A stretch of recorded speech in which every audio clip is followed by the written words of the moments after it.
Let me show you why August 7th and August 8th area could be a pretty big date for a breakout of Bitcoin, either up or down. And this is indicated by this green line here. And let me show you why I think price of crypto and Bitcoin simply might just move sideways until then, because the midterm and larger time frames are essentially in a clash war right now. I'm going to show you exactly what that means in the chart and why resolution might happen precisely on the 7th or 8th of this month. Are you ready? Let's get some Bitcoin.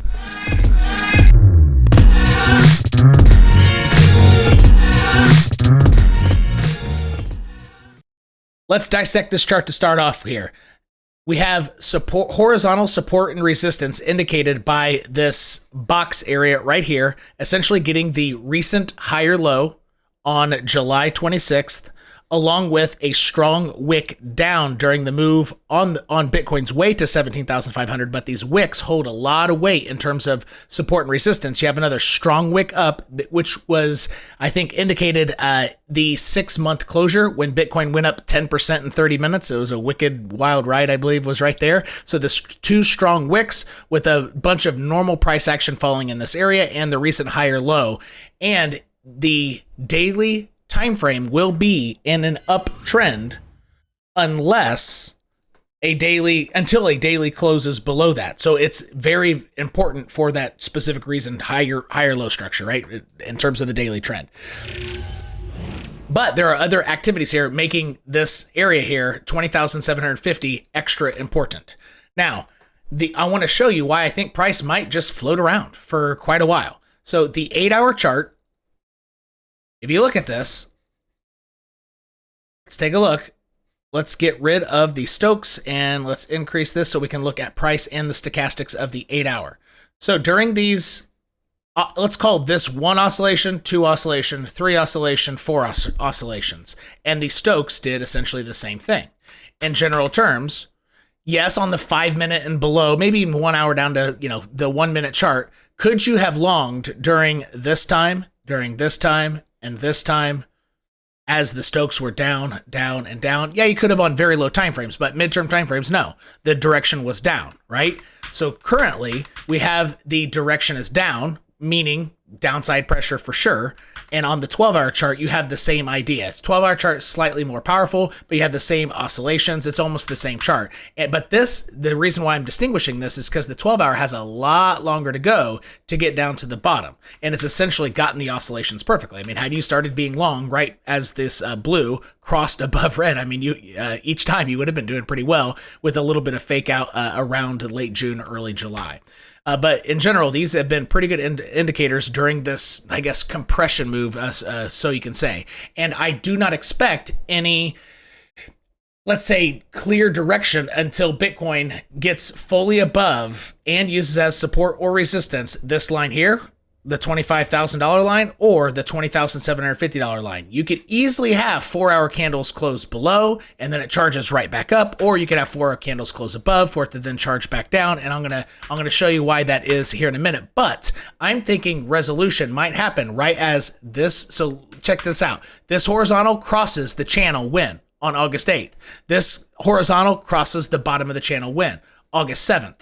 And if there's one thing I know about channels, you typically trust them. And so we have a convergence of horizontals crossing at the same time. And if Bitcoin is above the top of the channel at that time, the direction is very strong edge to the upside. If Bitcoin breaks below this descending green line, the bottom of the channel, which would mean it also goes below this horizontal support / resistance, then you have a strong edge to the downside. But the 8-hour and 12-hour right now are pressures down, and it's disagreeing with the next 2 time frames up, the daily and the 2-day. So let's go ahead and take a look at that. I'm going to go to the daily chart first. While the Stokes are down, yes, but let's do this. Look at this RSI, higher highs, higher lows, and it's still above its EMA. So the white squiggly line right here is the EMA of the RSI itself, which is green. This is still intact to really, really do some damage. And let me skip back to the 4-hour chart. You essentially have been just essentially oscillating. So if you could do a best fit line, something like this, it's about here. It could easily charge back up. So mixing lower time frames with the daily, I mean, this could easily stick its landing and price could continue to go up. The 2-day, same thing, higher highs, higher lows. It's well above its EMA, and it could go down for, let's say, 4 more days and tick barely below the white line and then easily continue making higher highs and higher lows. So the 2-day, so this is the 2-day. The 2-day and the daily are still intact for upward motion, but the 2 time frames below that are oscillating down right now. So the 2 time frames down, the 8-hour and 12-hour, should they reach the bottom of their oscillation and start charging back up, that could ramp up price to get ready for the next strong move up to finally break above that the horizontal resistance at 25K. All right, but here's what makes it even trickier. So with the information I've just given you, it kind of seems like, okay, we'll just wait for the stochastic cross up on the 12-hour chart, and I might have a better slight edge to the upside. Sure, but there's one thing on top of this that you need to consider. Look at this. High, lower high, 12-hour chart. High, higher high. That's bearish divergence.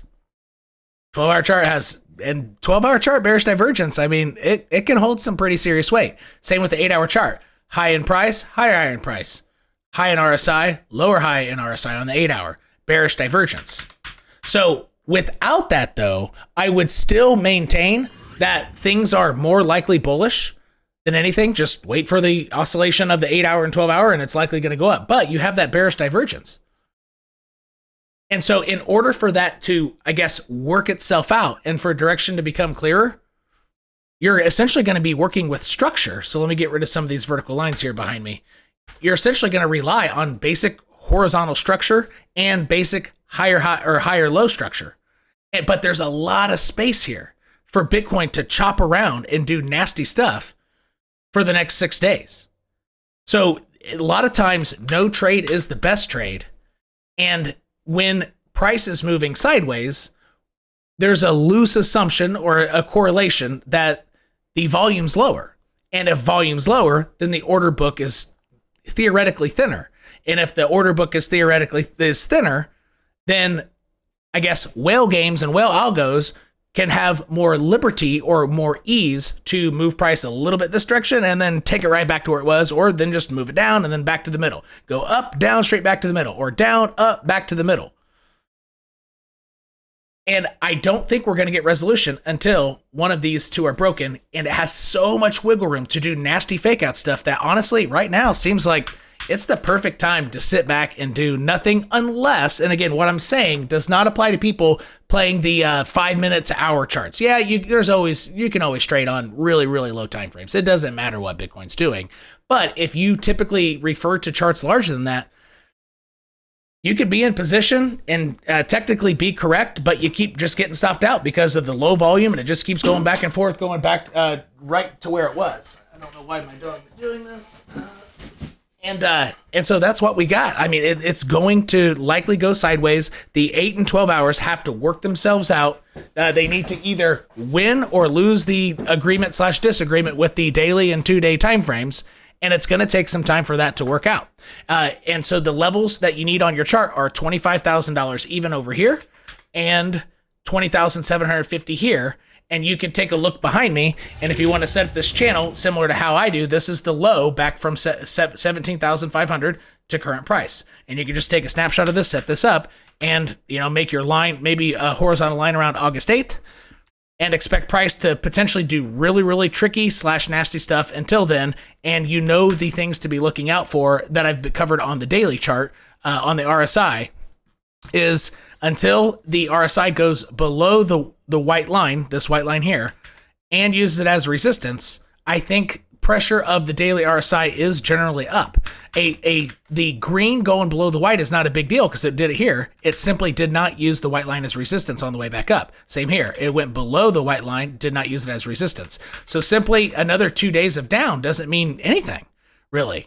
Bitcoin could go all the way down to $21,000, okay, which would be still above this higher low. It would maintain its higher low structure, and this RSI would go deep, relatively deep below this, like here, like it did in this case, and it would still have easily the chance to scream up to, beyond 25K from there.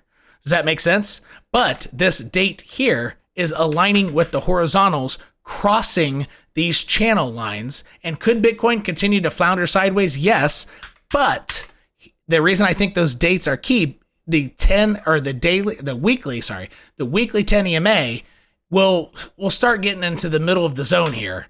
And I think by this time, Bitcoin will need to have made up his mind whether it's going to succumb to the pressure down of this, essentially the strongest EMA in crypto. I mean, it's the biggest deal. The weekly 10. Is it going to succumb to the down pressure, or is it going to break above? And I think it needs to make up its mind before August 7th and August 8th. So make sure you click this video right here if you want to hear futures trading tips geared towards people who are new to futures trading. It's tips that you won't hear anywhere else. And if you don't know how to set up a chart, you're not going to have a very profitable crypto journey without knowing how to do that. I have a Tradingview tutorial here for you. And you just got Timified Worldwide. Peace.